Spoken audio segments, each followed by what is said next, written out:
మనకు వ్యతిరేకంగా మాట్లాడే గొంతులు 3 ఉంటాయి. ఒకటి సాతాను స్వరం, వాడెప్పుడు మనల్ని దిగజార్చే మాటలే మనకి వినిపిస్తూ ఉంటాడు. రెండవది మానవ స్వరం, అంటే మనుషులు వాళ్ళ అనుభవాలను బట్టి వాళ్ళు ఏదో సోది చెప్తూ ఉంటారు. సాతానేమో మనల్ని కృంగదీయటానికి వాడు సోది వాడు చెప్తాడు. మనుషులు కూడా వాళ్ళ అనుభవాలను బట్టి వాళ్ళ సోది ఏదో వాళ్ళు చెప్తారు. ఇది ఎట్లా జరిగింది, అది ఎట్లా జరిగింది, ఇది సాధ్యం కాదు, అది సాధ్యం కాదని. మేము కూడా ట్రై చేసాం, కుదరలేదు, వల్ల కాలేదని వాళ్ళ సోది వాళ్ళు చెప్తారు. ఈ 2 సోదులు అటు పక్కన పెడితే మనలో నుంచి ఒక సోది మొదలుపెట్టి మనకిన పడుతుంటుంది. ఇది మన సోది అన్నమాట. అంటే తెలుసా మీకు, మన మనసే మనకు చెప్తుంటుంది ఇది ఎలా జరిగిద్ది, అది ఎలా జరిగిద్ది, ఇది సాధ్యం కాదు కదా, ఇది కష్టం కదా. ఇది ఒక సోది. మొత్తం 3 సోదులు. ఫస్ట్ సోది ఎవరిది? సైతానుగాడి సోది. మన విశ్వాసాన్ని దిగజార్చడానికి, కృంగదీయటానికి, నిరాశపరచడానికి వాడు గళాన్ని ఎప్పుడు వాడతాడు వాడు. రెండవది మనుషులు. కొంతమంది ఉంటారు, వాళ్ళతో అరగంట గడిపామంటే చాలు నరాల వీక్నెస్ వచ్చింది మనకి. ఎంత విశ్వాసంగా ఉండి కూడా ఛార్జింగ్ మొత్తం దించేస్తారు వాళ్ళు. మంచి పనులు. శల్య సారథ్యం అంటారు. శల్యుడు లాంటి వాళ్ళు ఉంటారన్నమాట. రథం ఎక్కిన దగ్గర నుంచి శల్యుడికి ఒకటే పని, కర్ణుడికి విరోధంగా మాట్లాడటం. మళ్ళీ కర్ణుడి రథసారథి. అతడు రథం నడిపేదేమో కర్ణుడిది, అతని మాటలన్నీ కర్ణుడికి వ్యతిరేకంగా మాట్లాడుతుంటాడు. నువ్వు నీ అవతారం, నువ్వు వాళ్ళని ఎదిరించి గెలవాలనే వాటి భ్రమ అనుకుంటా నడుపుతుంటాడు. ఇట్లాంటి వాడిని ముందు పెట్టుకొని మనం యుద్ధం చేయాలంటే ఏం చేస్తాం? కొంతమంది మనుషులు కూడా అట్లాంటి వాళ్ళే ఉంటారు. అది నీ కుటుంబస్తులు కావచ్చు, నీకు సమీపస్తులు కావచ్చు, సేవకుడా నీ విశ్వాసులు కావచ్చు, పరిచారకులు కావచ్చు. ఈ నరాల వీక్నెస్ తెప్పిస్తూ ఉంటారు. ప్రభువుకు స్తోత్రం చెప్పండి ఒకసారి గట్టిగా. ఈ పనికి మనం పూనుకుందామంటే వెనక్కి లాగుతూ ఉంటారు, ఈ చేద్దామంటే వెనక్కి లాగుతూ ఉంటారు. ఇది ఒక సెల్యూటి టైప్ అన్నమాట. మానవ స్వరం. మనం ఒకటి గుర్తుపెట్టుకోవాలి, దేవుడు మనతో మాట్లాడా లేదన్నది స్పష్టపరచుకోవాలి. ఆ మాటని మనం డిసైడ్ చేసుకున్న తర్వాత, దేవుడు ఫలానా విషయంలో నాతో స్పష్టంగా మాట్లాడాడు, అందుకు తిరుగులేదు. నాకు ఒక నిరూపణ కాదు, నేను 2-3 నిరూపణలు దేవుణ్ణి అడిగాను. 2-3 నిరూపణలలో నాకు దేవుడు స్పష్టంగా మాట్లాడాడు కాబట్టి నేను దేవుని మాటనే పట్టుకుంటాను. దానికి భిన్నంగా ఏ విధమైన స్వరం నాకు వినపడినా నేను లెక్క చేయను అనే తీర్మానం నాడు అబ్రహాం కలిగి ఉన్నాడు. ఈరోజు మనం కూడా కలిగి ఉండాలనే గ్రంథములో ఆ స్టోరీ రాయించాడు దేవుడు. అది ఏ పరిస్థితి అయినా కావచ్చు.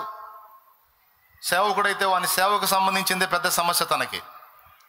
సేవకుడికి వేరే సమస్యలు ఏముండవు. ఇక ఎలాంటి ఒత్తిడిైనా ఫేస్ చేయగలుగుతాడు. తన మైండ్ అంతా సేవ, పరిచర్య, ఆత్మల రక్షణ, పరిచర్య గ్రోత్ అవ్వాలి, అనేక జీవితాలు కట్టబడాలి, అనేక ఆత్మలు రక్షించబడాలి, అనేక ప్రాంతాలకు నేను పరిచర్యలో విస్తరించాలి, అనేక జీవితాలను వెలిగించాలనే సేవకుడి తపన. వాళ్ళ భారం వాళ్ళది, విశ్వాసుల భారం విశ్వాసులది, ఎవరు తిప్పలు వాళ్ళయి. నేను చెప్తున్నా, ఎవరికైనా దేవుడు సంబంధిత విషయాన్ని గురించి ఏం మాట్లాడాడో దాన్ని మనం రూఢిపరుచుకున్న తర్వాత మనకు వినబడే 3 స్వరాలని మనం లెక్క చేయాల్సిన అవసరం లేదు. మొట్టమొదటిది సైతాను స్వరం, రెండవది మానవ స్వరం, మూడవది మన మనస్సు యొక్క స్వరం. మన మనస్సు కూడా మనల్ని కృంగతీస్తుంది. తెలుసా మీకు? ఆ 2 స్వరాలు విన్నప్పుడు మనసు మనతో మాట్లాడుతూ ఉంటుంది. అబ్రహాము కూడా ఈ శోధన ఎదురైంది. కానీ అబ్రహాము నిరీక్షణకు ఆధారం లేనప్పుడు దేవుని నమ్మాడట. ఏమాత్రం ఛాన్స్ లేదు, కానీ దేవుణ్ణి గట్టిగా నమ్మాడు. ఆ తర్వాత కింద చదివితే ఉంది, తాను అనేక జనములకు తండ్రి అగునట్లు నిరీక్షణకు ఆధారము లేనప్పుడు అతడు నిరీక్షణ కలిగి నమ్మాను. మరియు అతడు విశ్వాసమందు బలహీనుడు కాక.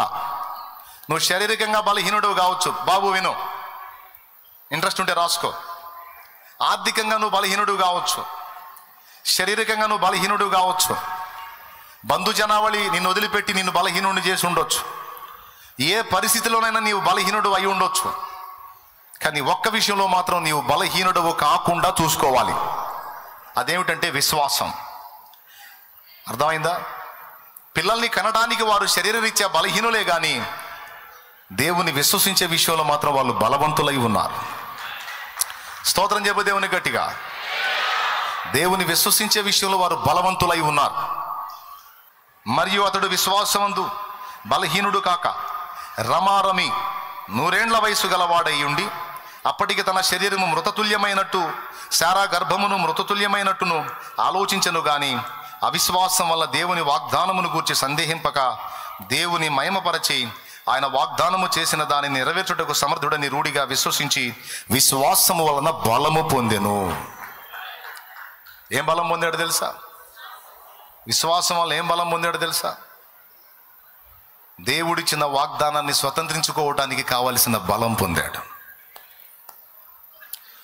కాబట్టి మనం ఎక్కడైనా బలహీనం కావచ్చు. ఆరోగ్యం పోయి ఉండొచ్చు, ఆస్తులు పోయి ఉండొచ్చు, అనుబంధాలు తెంచుకొని అనుబంధం వదిలేసి వెళ్ళిపోయిన వ్యక్తులు వెళ్ళిపోయి ఉండొచ్చు. ఏ విషయంలోనైనా నీవు వీక్ అయి ఉండొచ్చు. కానీ ఒక్క విషయంలో మాత్రం నువ్వు వీక్ అవ్వద్దు. అది విశ్వాస విషయంలో బలహీనుడవు కావద్దు, బలహీనరాలివి కావద్దు. ఆ విషయంలో నువ్వు బలంగా ఉండు. ఆ విషయంలో నువ్వు బలంగా ఉంటే నీ పరిస్థితులన్నీ నీకు అనుకూలంగా మార్చే దేవుడి కార్యాలు నీలో జరగటానికి, నీ ద్వారా జరగటానికి నీకు బలం వస్తుంది. విశ్వాస విషయంలో వీక్ అయ్యావనుకో, నీ ప్రతికూలతలను ఎదిరించి విజయాలను సాధించే బలం కోల్పోతావు. నీకు ఆ బలం కావాలా? అట్లయితే నువ్వు విశ్వాస విషయంలో బలహీనుడు కావద్దు. కిందికి చదివితే చూడండి. అవిశ్వాసం వల్ల దేవుని వాగ్దానాన్ని గూర్చి సందేహింపక దేవుని మహిమపరచి ఆయన వాగ్దానము చేసిన దాన్ని నెరవేర్చుటకు సమర్థుడని రూఢిగా విశ్వసించి విశ్వాసం వల్ల బలము పొందెను. అందుచేత అది అతనికి నీతిగా ఎంచబడెను. దేవునికి స్తోత్రం కలుగును గాక. బిడ్డలారా జాగ్రత్తగా వినండి. విశ్వాసం వలన అబ్రహాము బలం పొందాడు, శారా కూడా బలం పొందింది. హెబ్రీ పత్రిక 11లో ఉంటుంది. ఆమె విశ్వాసం వలన బిడ్డని కనడానికి శక్తి పొందింది అని. అంటే ప్రకృతి విరుద్ధమైనటువంటి కార్యం కూడా ఆమె పట్ల జరిగింది. ప్రకృతి సిద్ధంగా అయితే ఒక వయసు వరకే స్త్రీకి అండోత్పత్తి ఉంటుంది. అండోత్పత్తి ఉంటేనే పిండోత్పత్తి. కానీ ప్రకృతి క్రమములో ఆమెకి ఆ స్త్రీ ధర్మం అనేది బ్రేక్ అయిపోయింది. కానీ విశ్వాసం విషయంలో ఆమె వీక్ కాలేదు. దేవుని వాగ్దానాన్ని రూఢిగా నమ్మింది గనుక తన కడుపులో ఒక పిండం ఏర్పడటానికి అనువైనటువంటి పరిస్థితులు లేకపోయినా అవి దేవుడు రూపించగలడని విశ్వసించినందున అలాంటి శక్తి పొంది ఇస్సాకు అనేటువంటి కుమారుడికి జన్మనిచ్చింది. ఆ ఇస్సాకు నుంచి యాకోబు వచ్చాడు. యాకోబు నుంచి 12 గోత్రాలు వచ్చినాయి. ఆ 12 గోత్రాల్లో ఒక గోత్రము యూదా గోత్రము. ఆ యూదా గోత్రంలో నుంచి దావీదు వచ్చాడు. దావీదు వంశం నుండి యేసుక్రీస్తు వచ్చాడు. ఆ యేసుక్రీస్తు నందు భూలోకములోని సకల జనములు ఆశీర్వదించబడ్డారు. భూలోకములోని సకల జనములు విశ్వాసమును బట్టి అబ్రహాము సంతానమయ్యారు. ఒక్కడనే ఇచ్చాడు. ఆ ఒకడి నుండి ఇంకొకడు, ఆ ఒకడి నుండి 12 ఆ 12 నుంచి జనాలు వచ్చారు. మరి వాళ్ళు కాక యూదా గోత్రం నుంచి రక్షకుడు వచ్చాడు. ఆ రక్షకుణ్ణి ఎందలి విశ్వాసమును బట్టి భూలోకములోని వంశములన్నీ ఆశీర్వదించబడి, ఒకప్పుడు అన్యులమైన మనం కూడా ఈరోజు అబ్రహాముని తండ్రి అని పిలుస్తున్నాం. అబ్రహాముకి ఏమయ్యా? మనం విశ్వాసమును బట్టి పిల్లలం. విశ్వాసమును బట్టి విశ్వాసులందరికీ అబ్రహాం ఏమయ్యాడు? తండ్రి అయ్యాడు. నిన్ను అనేక జనములకు తండ్రినిగా నియమిస్తాను, నీ వలన నీ సంతతి వలన భూలోకములోని వంశములన్నీ ఆశీర్వదించబడతాయని దేవుడు చెప్పినటువంటి ఆ మాట నెరవేరిందా లేదా? దేవునికి స్తోత్రం కలుగును గాక. దేవుని మాట నెరవేరిద్ది కానీ సైతాన్ చెప్పిన మాట, మనుషులు చెప్పిన మాట, మన మనసు చెప్పిన మాట నెరవేరదు. కాబట్టి దేవుని మాటను గట్టిగా మనం తీసుకోవాలి. ఇక్కడ దేనికి సమర్థుడట? వాగ్దానము చేసిన దాన్ని నెరవేర్చుటకు దేవుడు సమర్థుడట. ఇక్కడ మనం గమనించాలి, దేవుడు తన ఇష్టాలను నెరవేర్చుకోవటమే కాదు, మన ఇష్టాలను కూడా గౌరవిస్తాడు. బాగా వినండి, దేవుడు తన ఇష్టాలను నెరవేర్చుకోవటమే కాదు, దేవుడు మన ఇష్టాలకు కూడా విలువనిచ్చి మన ఇష్టాలను కూడా నెరవేరుస్తాడు. ఈ రెండు సంగతులు మీకు అర్థం కావాలి. ఎలాగో బైబిల్లో కొన్ని నిరూపణలు మనం చూడొచ్చు. దేవుని ఇష్టాలేంటి? దేవుని ఇష్టాలు ఉదాహరణకి, మీరు సర్వలోకమునకు వెళ్ళి సర్వ సృష్టికి సువార్తను చెప్పండి, ఇది నా ఆజ్ఞ, మీరు వెళ్ళి చెప్పాలి. ఇది నా చిత్తము, నా ఇష్టము, దీన్ని మీరు నెరవేర్చాలి. ఇలాగే ఇంకా కొన్ని విషయాల్లో దేవుడు తన ఇష్టాన్ని నెరవేర్చమని మనకు ఆజ్ఞాపించాడు. కొంతమందిని ఏర్పరచుకొని, ప్రభు 70 మందిని ఏర్పరచుకొని వాళ్ళని వెళ్ళి ప్రకటించమన్నాడు అప్పట్లో. తర్వాత ప్రభు ఆరోహణమయ్యేటప్పుడు 12 శిష్యులతో, ఒకడు ఇస్కరియోతు యూద తేలాడు కదా, 11 మంది, వాళ్ళని ధైర్యపరిచి వాళ్ళకి చెప్పాడు, మీరు సర్వలోకమునకు వెళ్ళి సర్వ సృష్టికి సువార్తను ప్రకటించండి అని వాళ్ళకి ఆజ్ఞాపించాడు. కొన్ని విషయాలు చెప్పాడు, ఇవి నెరవేర్చాలి అని తన సంగతులు కొన్ని భక్తులకు చెప్పాడు. పాత నిబంధనలో ప్రవక్తలకు కొన్ని దేవుని చిత్తాలు చెప్పాడు. క్రొత్త నిబంధనలో ఉన్న భక్తులకు కొన్ని దేవుని ఇష్టాలు నెరవేర్చమని దేవుడు పిలుపునిచ్చాడు. ఇలాగ దేవుడు తన ఇష్టాలను నెరవేర్చమని మనకు పిలుపునివ్వటమే కాదు, దేవుడు మన ఇష్టాలను కూడా గౌరవిస్తాడు. బాగా వినండి, మీకు ఉపయోగపడే సంగతులే చెప్తాను, ఏది వేస్ట్ ఉండదు. దేవునికి స్తోత్రం, హల్లెలూయా. ఇక మన ఇష్టాల సంగతికి వచ్చేటప్పటికి బైబిల్ గ్రంథంలో మనం చూడవచ్చు, భక్తులు కోరిన కొన్ని కోరికలను దేవుడు సంతోషంగా తీర్చినట్టు మనం చూస్తాం. ఉదాహరణకి, నీవు ఆ పర్వతం దగ్గరికి వెళ్ళు అని లోతుకు చెప్పాడు. లోతు అన్నాడు, నేను అక్కడికి వెళ్ళలేను, ఈ ఊరు చిన్నది, దాన్ని మాత్రం ఉండని, నేను అందులో బతుకుతానన్నాడు.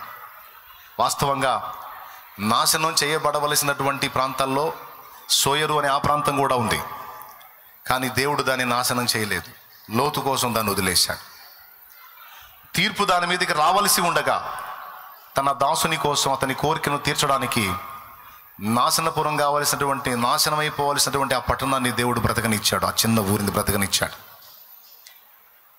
అంటే తనకిష్టం లేకపోయినా తన భక్తుడు కోరినందున దేవుడు దాన్ని వదిలేశాడు. ఇది వాస్తవమా కాదా? దేవునికి స్తోత్రం, హల్లెలూయా. ఇష్మాయేలు యొక్క జన్మ వెనక దేవునికి బాధ కలిగించాడు అబ్రహాం.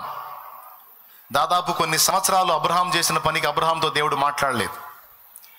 అయినా సరే ఇష్మాయేలుని గురించి అబ్రహాం వేడుకున్నప్పుడు, నువ్వు బాధపడొద్దు, నీ నిమిత్తము నేను ఇష్మాయేలును బ్రతకనిస్తాను, వానిని కూడా నేను ఆశీర్వదిస్తాను, నిన్ను బట్టి వాని నుండి అనేక జనములు వచ్చేటట్టు చేస్తాను, రాజులు వస్తారని అబ్రహామును బట్టి, అబ్రహాము కోరిన కోరికను బట్టి ఇష్మాయేలును బ్రతకనిచ్చాడు, వానికి కూడా సంతానోత్పత్తిని జరగనిచ్చాడు. ఈరోజు రెండవ జనాభాగా ప్రపంచవ్యాప్తంగా ఉన్న, మొదటి జనాభా క్రైస్తవులైతే రెండవ జనాభాగా ఉన్న జనాభా వాళ్లే. అబ్రహాము కోరిక తీర్చాడు. అలాగే క్రొత్త నిబంధనలో కూడా మనం చూడొచ్చు. క్రొత్త నిబంధనలో కూడా చాలామంది వాళ్ళ ఇష్టాలు అడిగారు. అడిగిన ప్రకారం దేవుడు వాళ్ళ ఇష్టాలను తీర్చాడు. ఎలా తీర్చాడో మీకు తెలుసు, చెప్పాలా? అవసరం లేదు. పాత నిబంధనలో భక్తుల కోరికలు దేవుడు తీర్చాడు. క్రొత్త నిబంధనలో కూడా భక్తుల కోరికలు దేవుడు వాళ్ళ ఇష్టాలను నెరవేర్చాడు. ఉదాహరణకి, ఇందాక మనం చెప్పుకున్న యాయీరుని తన ఇంటికి రమ్మని ఆహ్వానించినప్పుడు ప్రభు నేను రాను పోవయాన్లా వెళ్ళాడు. వెళ్ళి ఆయన ఇంటికి వెళ్ళి ఆయన బిడ్డను బ్రతికించి అతని చేతికి అప్పగించాడు. అలాగే సంఘము కోరినప్పుడు కొన్ని కార్యాలు నెరవేర్చాడు. చాలా సంగతులు, వాటిని గురించి వర్ణించాల్సిన అవసరం లేదు. భక్తుల ఇష్టాలను దేవుడు పట్టించుకుంటాడు. ఇంకా చెప్పాలంటే యోహాను సువార్త 15వ అధ్యాయం 7వ వచనంలో చాలా స్పష్టంగా ఈ మాట చెప్పాడు. నా యందు మీరును మీ యందు నా మాటలు నిలిచి ఉండిన ఎడల మీకేది ఇష్టమో అడగండి, అది మీకు అనుగ్రహిస్తానని ప్రభువే మాట్లాడాడు. అంటే మన ఇష్టాలకు కూడా దేవుడు విలువనిస్తున్నాడు. దేవునికి స్తోత్రం కలుగును గాక. అలాగే యోహాను సువార్త 14వ అధ్యాయము 14-15 వచనాల్లో మనం చదివితే, నా నామమందు నా పేరిట మీరు నన్ను ఏమి అడిగినా నేను చేస్తానన్నాడు. 14 నా నామమున మీరు నన్ను ఏమి అడిగిననో నేను చేతును అన్నాడు. ఇప్పుడు దేవుని ఇష్టాన్ని మనం నెరవేర్చాలన్నా, మన ఇష్టాన్ని దేవుడు నెరవేర్చాలన్నా దేవుడే కార్యం చేయాలి, దేవుడే కదలాలి. పాత నిబంధనలో అబ్రహాము దాసుని పేరేంటో మీరు చెప్పండి? ఎలియాజరు. బావి దగ్గరికి వెళ్ళి ఒంటెలను మోకరింపజేసి ఆయన కూడా మోకాళ్ళుని ఎలియాజరు ఏమని ప్రార్థించాడో తెలుసా? ప్రభువా, ఈ బావి దగ్గరికి నీళ్లు చేదుకోవడానికి స్త్రీలు వస్తున్నారు. నేను అలా వచ్చినటువంటి స్త్రీలను ఒక మాట అడుగుతాను. ఏమని అడుగుతానంటే, తాగటానికి నీళ్లు పోయమ్మా అని అడుగుతా. అప్పుడు ఎవరైతే నీకును ఒంటెలకు కూడా నీళ్లు పోస్తాను అంటారో ఆమె నీ దాసుడైన ఇస్సాకునకు నీవు సిద్ధపరిచిన భార్య అని నేను రూఢి చేసుకుంటాను, ఈ విషయంలో నాకు సహాయం చేయవయ్యా అని అడిగాడు. ఇక్కడ ఈ అభిప్రాయము దేవునిదా ఎలియాజరుదా? ఈ కోరిక దేవునిదా ఎలియాజరుదా? రైట్. దేవుడు నెరవేర్చాడా లేదా? ఇంకా 10 మంది రాలేదు. రావటం డైరెక్ట్గా రిబ్కమ్మే వచ్చింది. ఆమెనే అడిగాడు, నీళ్లు పోసింది, ఒంటెలు కూడా పోసింది, అక్కడే గోల్డ్ ఇచ్చేశాడు, డిసైడ్ అయిపోయింది. అంటే దీన్ని బట్టి మనకు అర్థమవుతున్నది ఏంటంటే, భక్తుల యొక్క అభిష్టాలని, భక్తుల యొక్క ఆశలని దేవుడు నెరవేర్చుటకు ఇష్టపడుతున్నాడు. అంటే మనం అనుకుంటాం, ఓ పాట కూడా పాడతాం, ఎన్ని తలచినా ఏది అడిగినా జరిగేది నీ చిత్తమే ప్రభువా, జరిగేది నీ చిత్తమే. ఎన్ని తలచినా ఏది అడిగినా జరిగేది నీ చిత్తమే ప్రభువా, జరగాలి.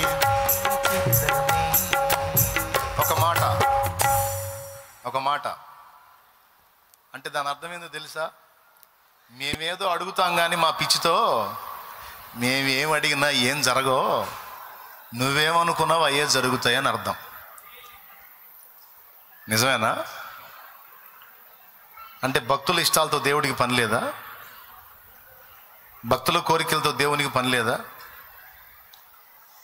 మీరు తెలుసుకోవాలి, దేవుడి ఇష్టాలే కాదు, తన బిడ్డల ఇష్టాలను కూడా వెతికి వెతికి దేవుడు తీరుస్తాడు. నిజంగా తీరుస్తాడు. మనం ఆ సాంగ్ని మనం ఫిక్స్ అయిపోయి ఎన్ని అడిగినా వేస్టే సార్, తమరి ఇష్టమే జరిగిద్దండి, కంఠశోష తప్ప ఏం లేదు, సరే నువ్వు ఏం చేయాలనుకున్నా అదే చెయ్యి అనే భావం వస్తుంది. కానీ అలా కాదు. నా యందు మీరును మీ యందు నా మాటలు నిలిచినడలా మీకేది ఇష్టం అడగండి. ఏం కావాలి నీకు? ఏంటి నీ గొడవ ఏంటి చెప్పు, ఏంటి? పో చేస్తా పో అంట. అలా చేసినట్టు పాత నిబంధనలోను క్రొత్త నిబంధనలోను ఉన్నది మన జీవితాలలో కూడా చాలా జరిగినాయి. దేవునికి స్తోత్రం కలుగును గాక. ఇప్పుడు ఇవన్నీ మనం పొందుకోవటానికి మనకి దేవుని యందలి విశ్వాసం కావాలి. బాగా వినండి.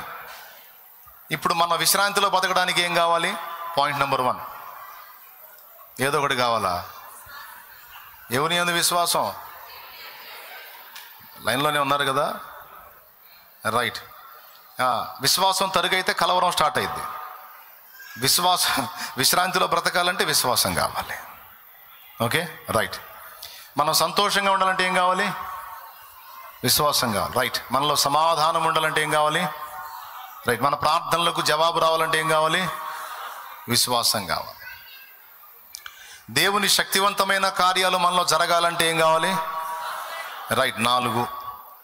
5వది, మన ఇష్టములను దేవుడు తీర్చాలన్నా కూడా మనకు విశ్వాసమే కావాలి.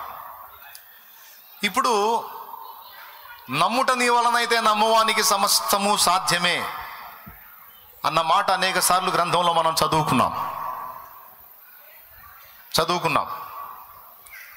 బాగా వినండి. నమ్ముట నీ వలనైతే నమ్మువానికి సమస్తము అంటే టోటల్గా ఇదంతా కలిపి మనకేం చెబుతుందంటే, విశ్వసించటం నీకు చేతనైతే అన్నీ జరుగుతాయి అనేది మనం మేజర్గా తీసుకున్నాం ఈరోజు. బాగా వినండి. ఇప్పుడు నాకు డౌటు, నమ్ముట నీ వలనైతే నమ్మువానికి సమస్తము సాధ్యమేనన్నాడు కదా. విశ్వసించు వాడికి అసాధ్యమైంది ఏది లేదు కదా. ఇప్పటిదాకా మనం చేసిన గొడవ అదే కదా, చెప్పుకున్నది ఇప్పటిదాకా అదే కదా. మరి అలాగైతే ఓ పని చేద్దాం. ఇప్పుడు ఈ సమాజం ఇంత దరిద్రంగా తయారవడానికి కారణం ఎవరు? సైతాను. మనుషులు ఇంత దరిద్రంగా తయారు కావడానికి కారణం ఎవరు? దయ్యాలు. కంటికి కనబడుతున్న మనుషుల వెనక కంటికి కనబడకుండా మనుషుల్ని తోలుబొమ్మలు చేసి ఆడిస్తుంది అవే. ఈరోజు జరుగుతున్నటువంటి దుర్మార్గాలకి, ఈరోజు మనుషులు చేస్తున్నటువంటి ఘోరమైనటువంటి కార్యాలకు కారణం సాతాను, దురాత్మలే. అందుకు సందేహం లేదు. కొంతమంది తెలిసి తెలియక వాటికి చిక్కారు, కొంతమంది హృదయపూర్వకంగా వాటికి అప్పగించుకున్నారు. ఈ విధంగా సాతాను చేత పీడించబడుతున్నటువంటి వాళ్ళు నీ ఫ్యామిలీలో ఉండొచ్చు, నీ కుటుంబంలో ఉండొచ్చు, నువ్వు జాబ్ చేసేటువంటి స్థలంలో ఉండొచ్చు, నీ తోటి కొలీగ్స్, నువ్వు పనిచేసే కంపెనీలో ఉండొచ్చు, నువ్వు నివసిస్తున్న సమాజంలో ఉండొచ్చు. వాళ్ళు నిన్ను ఇబ్బంది పెడుతుండొచ్చు, వాళ్ళ వల్ల నువ్వు సఫర్ అవుతుండొచ్చు. కుటుంబంలో వ్యక్తుల వల్ల కానీ, పనిచేసే స్థలాల్లో కానీ, సమాజంలో ఇరుగు పొరుగుల వల్ల కానీ, బంధువుల వల్ల కానీ, మొత్తానికి ఎటో పక్క నుంచి నువ్వు మనుషుల వల్లనే ఇబ్బంది ఎదుర్కొంటావు. చెట్ల వల్ల, పుట్ల వల్ల, రాళ్ల వల్ల, రప్పల వల్ల నీకు సమస్యలు రావు. ఇదైతే పక్క. ఎంతమంది ఎదుర్కొంటున్నారు అట్లా? అది ఏదో రూపేణ మనుషుల వల్లనే సమస్యలు ఎదుర్కొంటాం మనం. ఇప్పుడు దేవుని పని జరుగుతుంది, సేవకులకు ఒకళ్ళ నుంచి సమస్య, సువార్త ప్రకటించకుండా, మందిరాలు నిర్మించకుండా, వాక్యాన్ని ప్రకటించకుండా, కూటాలు పెట్టుకోకుండా, రాజ్యాంగం మనకిచ్చిన హక్కుల్ని మనం నెరవేర్చుకోకుండా కొంతమంది బయలుదేరారు. వాళ్ళ వల్ల దైవజనులు సఫర్ అవుతున్నారు. వాళ్ళు మనుషులే. టోటల్గా ఇక్కడ ఉన్న వాళ్ళలో బాధలు పడుతున్న వాళ్ళంతా కూడా మనుషులను బట్టే బాధపడుతున్నారు కానీ రాళ్ల వల్ల, రప్పల వల్ల, చెట్ల వల్ల, గుట్టల వల్ల అయితే కాదుగా. అది ఏ రూపంలో ఉన్నా కావచ్చు. కొంతమంది అప్పుల పాలైన వాళ్ళు ఉన్నారు. ఇక్కడ ఉన్న వాళ్ళలో అప్పుల పాలైన వాళ్ళు చేతులు ఎత్తండి. అప్పుల్లో ఉన్నోళ్ళు, ఇబ్బంది పడుతున్న వాళ్ళు, ఆర్థిక ఇబ్బందులతో ఉన్నవాళ్ళు, సిగ్గుపడకండి, చేతులు ఎత్తండి, పర్వాలేదు, చేతులు ఎత్తండి. సో ఇప్పుడు చేతులు ఎత్తిన వాళ్ళు చాలామంది అప్పులోళ్ళు ఉన్నారు. దాదాపు ఇక్కడ కూడా చాలామంది అప్పులోళ్ళే. ఏందో దేవుడు నాకు ఇచ్చిన కృప, నేను ఎక్కడ అడుగు పెట్టినా సరే నా బంధువులు, నా ఆత్మీయులందరూ అప్పులోళ్ళే. దేవునికి స్తోత్రం. ఇదే విచిత్రం. అయినా పర్వాలేదు. నజరేయుడగు యేసు నామములో నా తండ్రి మీ రుణాలన్నిటిని తొలగించును గాక. ఆమేన్. బాగా వినండి.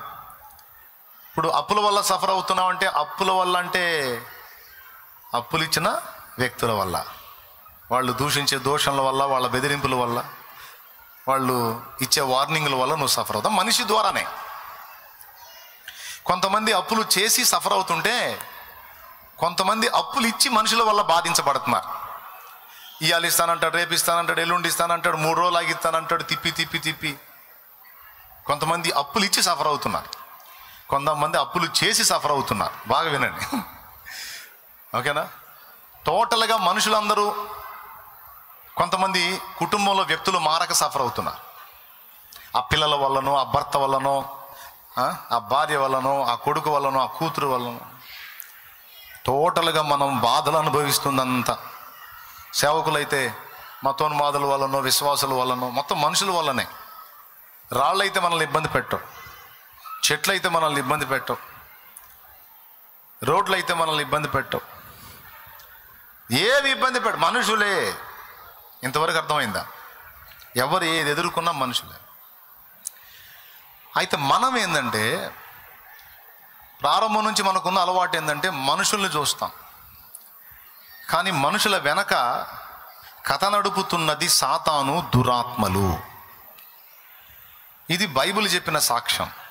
ఎఫెసీ పత్రిక 6వ అధ్యాయం 12వ వచనం ఏమని సాక్ష్యం ఇచ్చిందంటే, మనము పోరాడునది శరీరులతో కాదు, ప్రధానులతోనూ అధికారులతోనూ ప్రస్తుత అంధకార సంబంధులకు లోకనాథులతోనూ ఆకాశ మండలమందున దురాత్మల సమూహములతోనూ మనం పోరాడుతున్నాం అన్నాడు. పోరాడేవాడికి కత్తులు, కటార్లు, బాణాలు, బరిసెలు ఉండాలా? మన చేతిలో ఒక్కటి కూడా లేదు. కానీ పౌలేమో మనం పోరాడుతున్నాము అన్నాడు, మహనీయుడు. మళ్ళీ ఎవరితో పోరాడుతున్నామంటే ముందే చెప్పేశాడు, శరీరులతో కాదు అంటే మనుషులతో కాదు. మనుషులతో కాదేందన్నయ్య, మా ఇంట్లో ఆ సచ్చినోడు రోజు తాగి సావగొడుతున్నాడు, ఆ దరిద్రుతోనే పోరాడుతున్నాను. ఇంకెవడున్నాడు? నా ప్రాణానికి వాడే. కర్మగాలు చేసుకున్నా, మళ్ళీ నా కర్మ కొద్ది లవ్ మ్యారేజ్ నా ముఖానికి. ఏ మ్యారేజ్? లవ్ మ్యారేజ్ అయిపోయింది ఇప్పుడు నా పని. ఇంత దరిద్రుడని తెలియదు నాకు. చేసుకున్న రోజు నుంచి ఈ రోజు దాకా మనశ్శాంతి ఉంటే ఒట్టు అని కొంతమంది బాధపడుతూ ఉంటారు. మనుషులతో కాదేందన్నయ్య పోరాడుతుంది, ఆ దరిద్రుడితోనేగా. అంటే లేఖనం అబద్ధమా? లేఖనం ఏం చెబుతుందంటే, నీ కంటికి కనబడుతున్న ఆ వ్యక్తే ఉన్నాడు, కానీ వాడిని ఆడిస్తున్న దయ్యం ఒకటి ఉంటుంది. నీవు దాన్ని చూడవు. ఆ ఒక దయ్యం పట్టిందో వాడిని ఎన్ని దయ్యాలు బట్టి పీడిస్తున్నాయో, ఎన్ని వాడిని ఆడుకుంటున్నాయో, ఎన్ని వాడిని వాడుకుంటున్నాయో నీకు తెలీదు. నీ కనపడేది వాడు ఒకడే. వాళ్ళు వచ్చే లక్షణాలే కనపడతాయి, కానీ వాడి వెనక ఆడిస్తున్న దయ్యము నీకు కనపడదు. నడుము వంగిన స్త్రీ ఏదో వెన్నుపూస జబ్బు అనుకుంటాం మనం, కానీ యేసయ్య దాన్ని ఎల్లగొట్టినప్పుడు అర్థమైంది అదొక దయ్యమని. అప్పటిదాకా చూసిన వాళ్ళు ఏమనుకున్నారు? ఆమెకేదో వెన్నెముక సమస్య, అలా బెండ్ అయిపోయింది. ఫిట్సు బలహీనత చేత బాధపడుతున్న కొడుకు తండ్రి యేసయ్యకి చెప్పాడు, చూసేదానికి ఫిట్సు జబ్బులా కనపడేది సార్, కానీ వాడికి దయ్యమండి అని. అది వాడిని ఎక్కడ పట్టును, వాడిని విలవిలలాడించును, నీళ్లలోనికి నిప్పుల్లోకి దూకుతాడు, నురుగు కార్చుకొనొచ్చు, విలవిలలాడతాడని. చూసేవాడికి అదొక రోగ లక్షణం, కానీ దాని వెనక ఆడిస్తున్నది ఒక దయ్యం. తెలుసుగా మీకు? మార్కు సువార్త 9లో ఉంది. ఎంతమంది ఇంట్రెస్ట్ వింటున్నారో నాకు తెలియదు, కానీ వినండి. లూకా సువార్త 8:26, మత్తయి సువార్త 8:28లో గెరాసెనీయుల దేశంలో దురాత్మల చేత పీడించబడుతున్న వాడు బయటికి కనపరుస్తున్న లక్షణాలు పిచ్చి, మెంటల్. వాడిని చూసిన వాళ్ళు ఏమనుకుంటారంటే వాడికి మెంటల్, వాడికి పిచ్చి అనుకుంటారు, కానీ దాదాపు 1000 దయ్యాలు వాడిని ఆడుకుంటున్నాయి. జస్ట్ 3 నిరూపణలు. ఈరోజు మత ఉన్మాదంతో పెట్టరేగిపోయి అన్ని విధాలుగా మనల్ని అభ్యంతరపరుస్తున్నటువంటి వ్యక్తుల్ని మనం చూస్తున్నాం, కానీ వాళ్ళను శోధించి, వాళ్ళను వేధించి, వాళ్ళను పీడించి మనల్ని వాళ్ళకి శత్రువులుగా చూపిస్తున్నటువంటి దురాత్మలను అసలు మనం గుర్తుపట్టాం. కానీ బాధాకరమైన విషయం ఏంటంటే వాళ్ళు కూడా బాధితులే, వాళ్ళు కూడా పీడితులే. ఆ సంగతి వాళ్ళకు కూడా తెలియదు, కానీ వాళ్ళు కూడా వాటి వల్ల సఫర్ అవుతున్నారు. ఈ విధంగా మనల్ని అభ్యంతరపరిచేటువంటి వ్యక్తుల్ని మనం చూస్తాం, కానీ వాళ్ళ వెనకుండి ఆడిస్తున్న దురాత్మలను, సాతానుని మనం గుర్తుపట్టం. ఎంతమందికి అర్థమైంది? ఈ సంగతి చెప్పిన దేవునికి స్తోత్రం చెప్దాం. ఇప్పుడు నేను చెప్పినప్పుడు వింటారు, కరెక్టే కదా అనిపిస్తుంది. కూటమైపోయి బయటికి పోగానే ఈ మాటలను వాడు తీసేస్తాడు. ఇంటికి పోగానే మళ్ళీ నీకు ఆ దరిద్రుడే కనపడతాడు, వాడి వెనక దయ్యం కనపడదు నీకు. మళ్ళీ పోయిన కాడ నుంచి వాడిని తిడతావు కానీ వాడి వెనకున్న దయ్యాన్ని బంధించవు.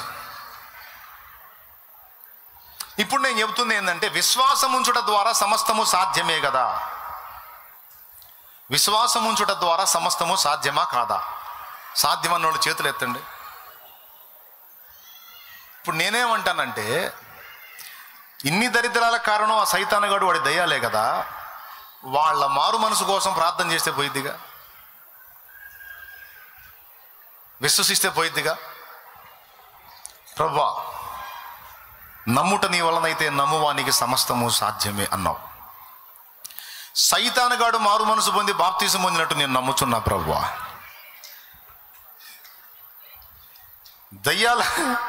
దయ్యాలన్నీ క్యూ కట్టి మారు మనసు పొందినట్లు నేను ప్రార్థన చేస్తున్నా, విశ్వసిస్తున్నా ప్రభువా, నేను నమ్ముచున్నాను అని మనం దేవుని ముందు కూర్చుందాం. ఇది జరిగిద్దా? ఒక్కసారి మీరు నాకు చెప్పాలి. ఫస్ట్ నుంచి మనం ఏం చెప్పుకుంటున్నాం? విశ్వాసం ఉంచితే అన్నీ జరుగుతాయి, నమ్ముట నీ వలన అయితే నమ్మువానికి సమస్తము సాధ్యం, అది సాధ్యం, ఇది సాధ్యం, అట్లా సాధ్యం, ఇట్లా సాధ్యం. విశ్వాసం ఉంచితే సమస్తము సాధ్యమే కదా. మరి ఉంచుదామా? అది జరిగిద్దా? ఇదే కాదు, ఇంకా కొన్ని ఉన్నాయి ఇలాంటి ప్రశ్నలు, ధర్మ సందేహాలు.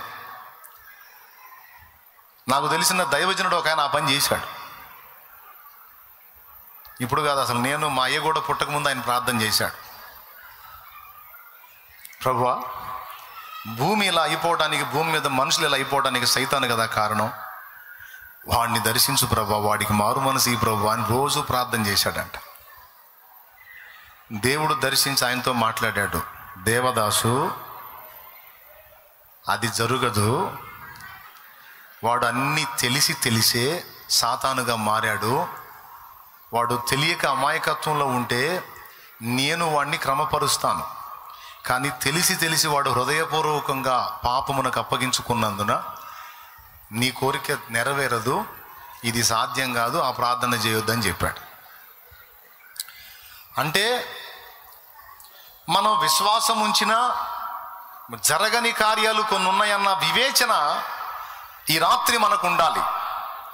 ఇప్పటిదాకా మొద్దు గుర్తులాగా ఒకటే పట్టుబట్టాం, ఏదైనా జరిగిద్ది, విశ్వాసం ఉంచితే ఏదైనా జరిగిద్దని. వినటానికి బాగుంది కనుక అలా ఫిక్స్ అయిపోయాం. కానీ విశ్వాసం ఉంచినా కూడా అసంభవమైన కార్యములు కొన్ని ఉన్నాయి. ఫర్ ఎగ్జాంపుల్, రెండోది కూడా చెప్తా. ఇప్పుడు రాకడ సంభవాలన్నీ ప్రకటన గ్రంథంలో ముందే చెప్పాడు. ఏం జరుగుతాయి? అంత్యబద్ధ క్రీస్తు పరిపాలన, సంఘము ఎత్తబడుట, సంఘము ఎత్తబడక ముందు ఎదురయ్యేటువంటి పరిణామాలు, పరిస్థితులు, ఏమండి, ముద్రలు విప్పబడటం, బూరలోదబడటం, ఉగ్రతా పాత్రలు కుమ్మరించబడటం, భూమి మీద రకరకాల పరిస్థితులు, విలయాలు, యుద్ధాలు, భూకంపాలు, ప్రకృతి విలయాలు, ఘోరమైన విషయాలు చెప్పాడు ప్రకటనలో. ఇప్పుడు మనం విశ్వాసం ఉంచుదాం, ప్రార్థన చేద్దాం.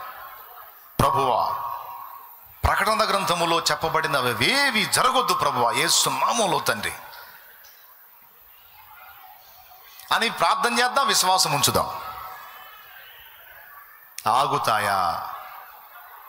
అందరూ చెప్పాలి.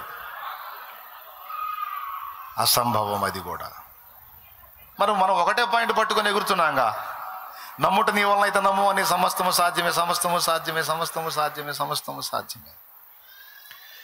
ప్రకటన గ్రంథాన్ని మారుద్దామండి ప్రార్థన చేసి, ప్రకటన గ్రంథాన్ని మారుద్దామండి విశ్వాసం ఉంచి, జరిగిద్దా? సైతానుగాడిని మార్చేస్తే గొడవ వదిలిపోద్దండి, అసలు వాడు బాప్తిసం పొందితే దరిద్రం వదిలిపోయిద్ది. జరిగిద్దా?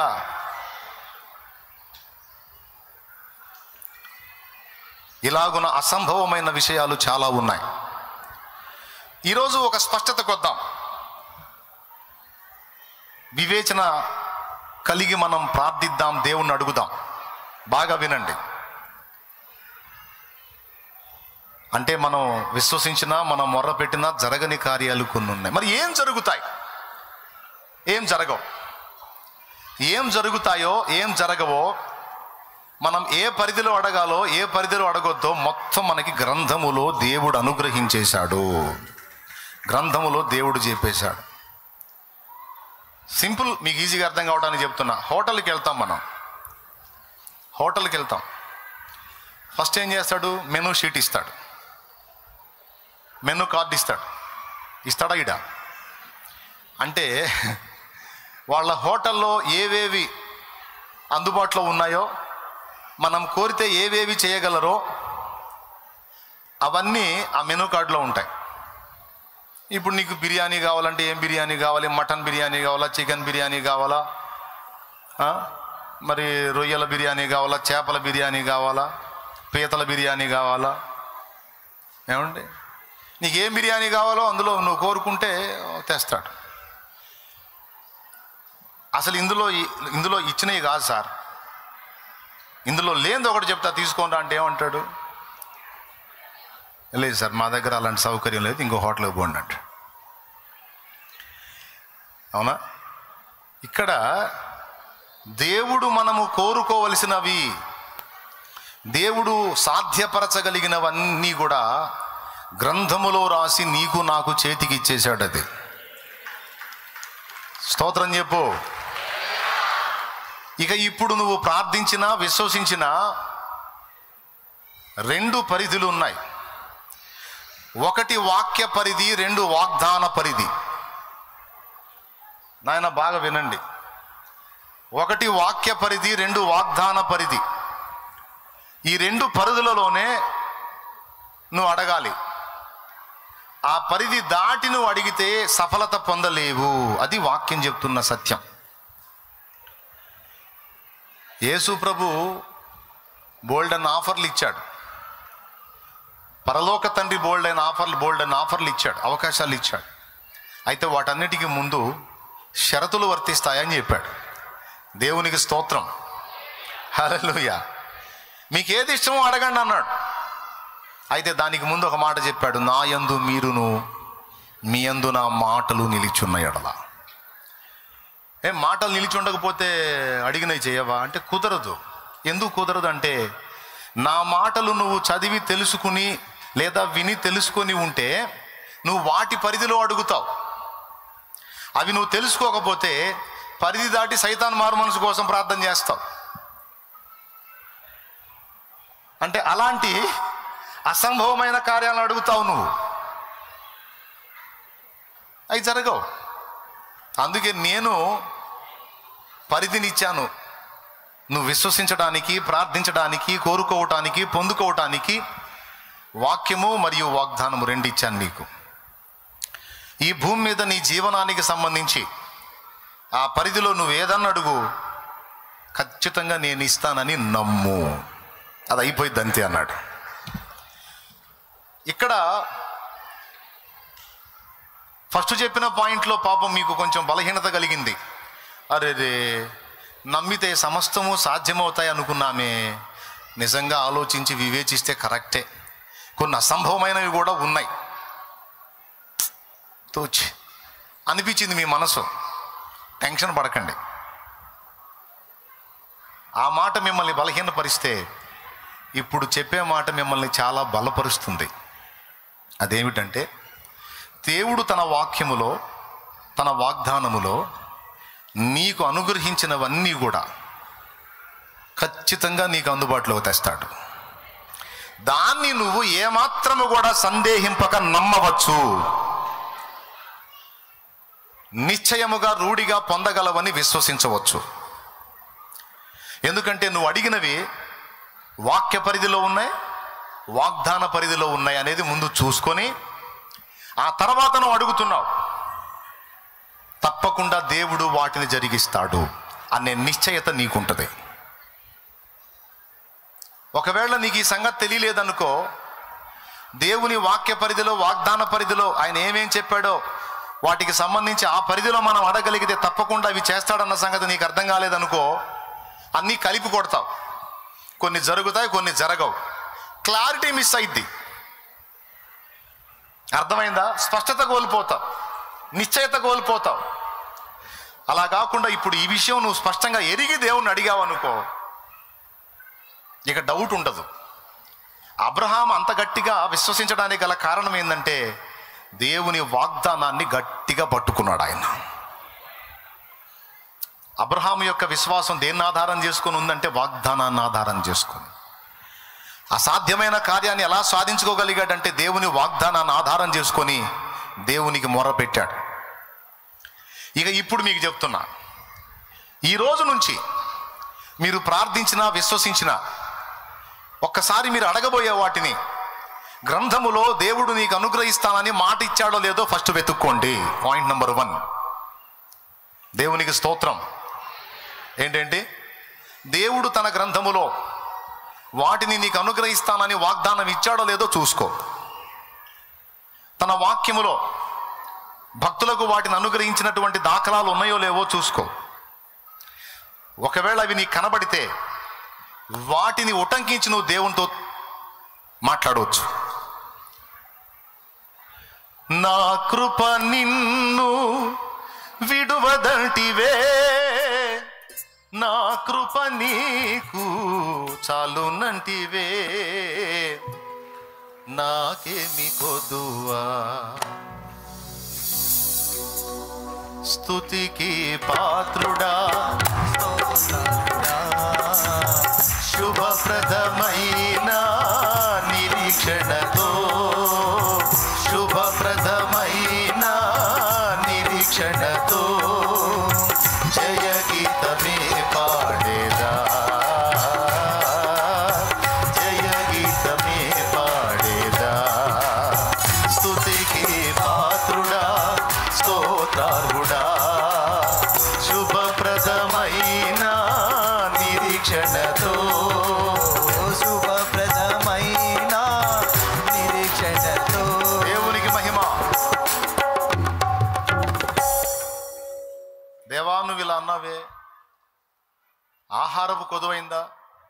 అట్లయితే దేవుని వాగ్దానం ఉంది, వాక్యం ఉంది.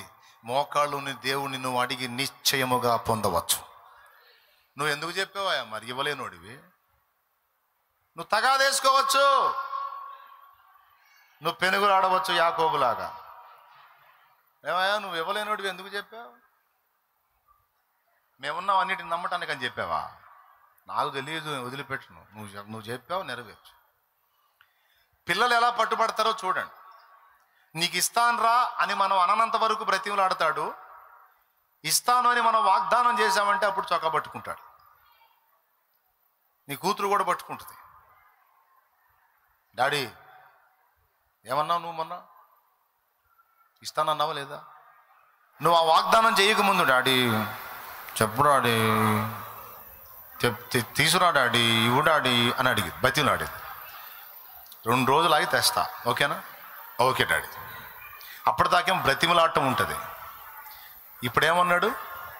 2 రోజులు ఆగి ఫలానా రోజు నేను నీకు తీసుకొని వస్తా అన్నాడు కదా. ఇక చిక్కాడు. ఇప్పుడు ఇక కార్నర్ అయిపోయాడు. ఇక 2 రోజులు ఆగి డాడీ తీసుకోండా డాడీ అన్నదు. మొన్న ఏమన్నావు డాడీ?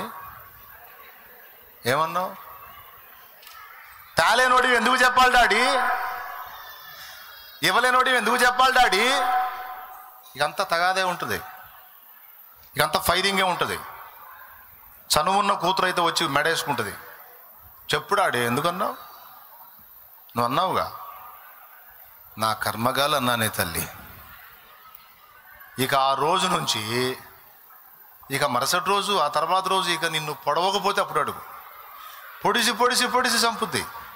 నువ్వు తెచ్చిన దాకా ఇంకా ఇంటికి వచ్చేటప్పుడు గుర్తొచ్చింది. ఇక ఇంటికి పోతే నా కోటింగ్ ఉంటుంది, ఎందుకంటే మాట ఇచ్చే కదా. ఇక నువ్వు ఆలస్యం చేసే కొద్దీ ఫోర్స్ పెరుగుతూ ఉంటుంది. ఇక సూటిపోటి మాటలు పక్కన వాళ్ళతో కూడా కొంతమంది మాటలు ఇస్తారు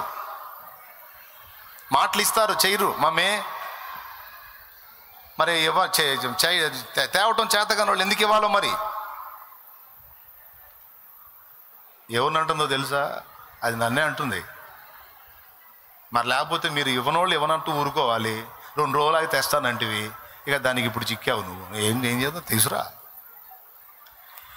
వాగ్దానము చెయ్యక మునుపు బ్రతిమలాడుట ఉంటుంది, వాగ్దానం చేసిన తర్వాత ఇక వాదనే ఉంటుంది. గుర్తుపెట్టుకో.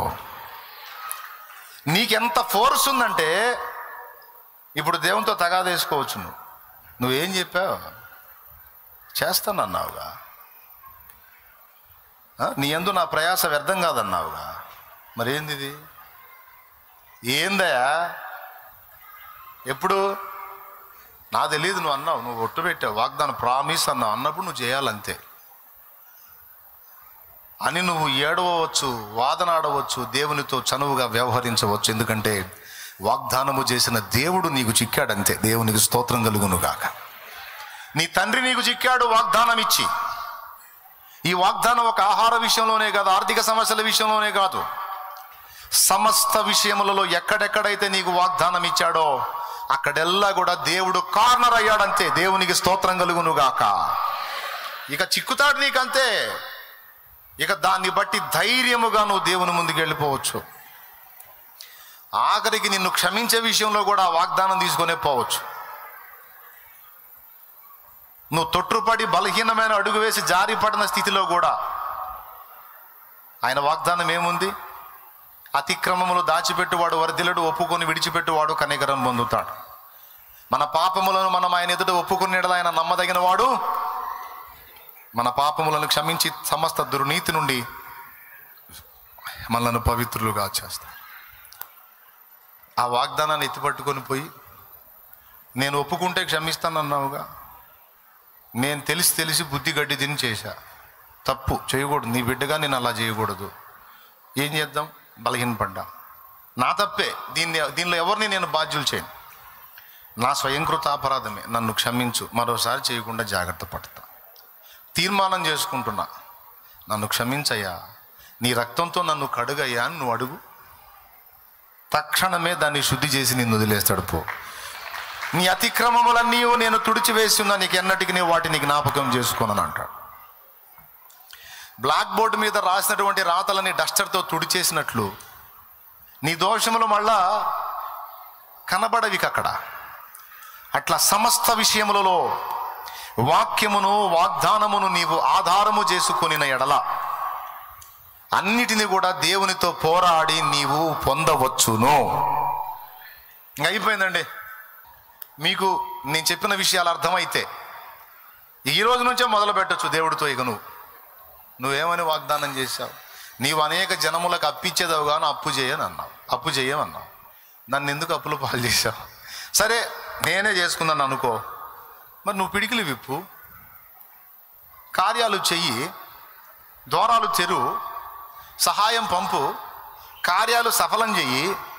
నీ బిడ్డగా నేను దరిద్ర కొట్టు స్థితిలో ఉంటావు, నీ చిత్తమా? అనేకులకు ఇచ్చేదవన్నావే, నాకు ఆశ ఉండదా? 10 మందికి సాయం చేయాలని ఆశ ఉండదా? నువ్వేమో అందరికీ సాయం చేస్తావు, సాయాలు చేసి నువ్వు ఆనందపడతావు. మరి నీ బిడ్డలుగా మాకు ఆనందం వద్దా? మా బతుకంతా ఎదుటి అడుక్కోవటం, ఎవరు సాయం చేస్తారని అడుక్కుంటాం, ఈ వేదనలో బతకటం నీకు ఇష్టమా? మేము నీ పిల్లలం కదా? నీకున్న ఆశ మాకు లేదా? ఇతరులకు హెల్ప్ చేయాలని మాకు ఉండదా? మరి ఆ విధంగా మా పిడికిళ్ళు ఎందుకు నింపవయ్యా నువ్వు? అడుగును తగాదేసుకో. నీకు విరోధంగా రూపింపబడిన ఏ ఆయుధము వర్ధిల్లదన్నావే, మరి ఎందుకయ్యా వాళ్ళని వర్ధిల్లనిస్తున్నా? వాగ్దానం చేశావుగా, ప్రామిస్ చేశావుగా, మాట ఇచ్చావుగా. నీ సేవకులని ప్రత్యేకించితివే, కీడేమి రానీయనంటివే. నీ సేవకులని నీ సేవకుల్ని వేధించు వారిని ఆటంకపరచ ఉంటుంది. భలే మాటలు కదా, ఒక తగాదా అది. నీ సేవకులని ప్రత్యేకించితివే, కీడేమి రానీయనంటివే. నీ సేవకులని వేధించు వారిని పరచకుంటివే. నమ్మదగిన దేవ నన్ను ఎడబాయకుము, విరోధుల చేతిలో నన్ను పడనీయకుము. నమ్మదగిన దేవ నన్ను ఎడబాయకుము, విరోధుల చేతిలో నన్ను పడనీయకుము. న్యాయాధిపతి యేసయ్యా, న్యాయము తీర్చగరావయ్యా. వేదనతో గుండె రగులుచున్నది, ఆదరణే లేక కుములుచున్నది. దేవునికి స్తోత్రం. ఇలా సమస్త విషయాలు వాక్య పరిధిలో, వాగ్దాన పరిధిలో నీవు అడగవచ్చు. అడిగినవన్నీ దేవుని సన్నిధిని వినబడినవని రూఢిగా నమ్మవచ్చు, విశ్వసించవచ్చు. ఈ రెండు జరిగిన ఎడల నిశ్చయముగా నీవు పొందుతావు. ఆమెన్. నీవు అడిగిన వాటిని 4 విధములుగా నీకు లాభం చేకూర్చేటట్టు ఒకవేళ టైం తీసుకున్నా సరే ఖచ్చితంగా జరిగిస్తాడు ఆయన. డౌటా? వెలపట అడగట్లా, నువ్వు మెనూకి వెలపట అడగట్లా, మెనూ పరిధిలోనే అడుగుతున్నావు. నాకు మటన్ బిర్యానీ రాశారు కదా సార్ ఇందులో, రాశాం కానీ అందులో లేదండి, మా దగ్గర లేదండి. అంటే ఎందుకు రాశారు మరి?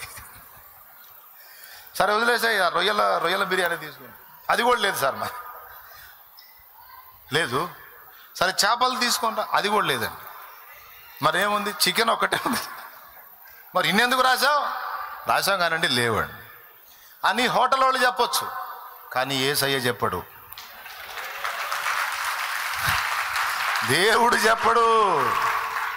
గ్రంథములో వాక్యములు ఇచ్చి, వాగ్దానములు ఇచ్చి చిక్కాడు మనకి. తగాదేసుకుందాం యేసయ్యతో అందరం కలిసి. ఇక ఏమేమి సంగతులు అడుగుతావో అన్ని వాక్య పరిధిలో ఉన్నాయో లేదో ఫస్ట్ చూసుకో, వాక్యంలో చూసుకో. నేను ఇది అడుగుట వాక్య వ్యతిరేకమైతే కాదు, ఇది అడుగుట వాక్యానుసారమే అని నీవు రూఢి చేసుకొని అప్పుడు కూర్చో ఆయన ముందు.